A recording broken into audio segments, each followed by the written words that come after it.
नमस्कार, मी ऋषाली यादव सारंग. टॉप 9 घडामोडींचा आढावा घेणार आहोत. मात्र त्याआधी महत्त्वाची बातमी. भाजपा आमदारांना मंत्रिपदासाठी फोन यायला आता सुरुवात झालेली आहे. चंद्रशेखर बावनकुळेंचा नितेश राणेंना फोन केलाय. नितेश राणेंसह शिवेंद्रराजेंना मंत्रिपदासाठी फोन केलेला आहे. भाजपचे आमदार नागपूरमध्ये दाखल व्हायला आता सुरुवात झालेली आहे. विनायक दाऊनू आमचे प्रतिनिधी आमच्या सोबत आहेत. अधिक माहिती जाणून घेणार आहोत. विनायक, शपथविधीसाठी आता अवघे काही तास शिल्लक आहेत आणि आता भाजपच्या आमदारांना फोन जायला सुरुवात झाली आहे.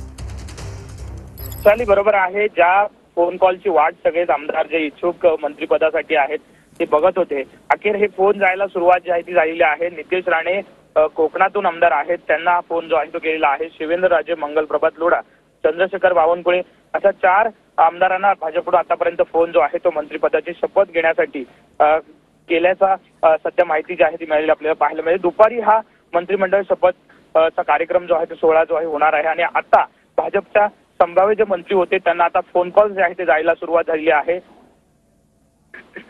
नक्कीच धन्यवाद विनायक दिलेल्या सविस्तर माहितीसाठी.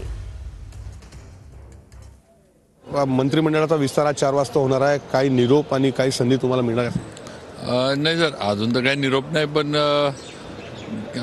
देवेंद्रजी आणि पक्ष नेतृत्वाकडनं जे काही निर्णय होतील ते आम्हाला कळतील आणि त्याबरोबर आम्ही म्हणजे पक्षाचा जो निर्णय असेल त्याबरोबर आम्ही म्हणजे समाधानी किंवा जे काही निर्णय घेतील देवेंद्रजी ते आम्हाला मान्यच असतील सगळ्यांना. यावेळेस अपेक्षा मंत्रिपदाची अपेक्षा आहे, कारण आता तसं होईल तर माझी 5वी टर्म आहे आता आणि सलग 5 वेळेला आता ही माझी यावेळेला सुद्धा लोकांचा भरपूर विश्वास होता. चांगलं मताधिक्य मिळाले, नाही म्हटलं तर राज्यात 2 नंबरच्या मताधिक्याने मी निवडून आलो.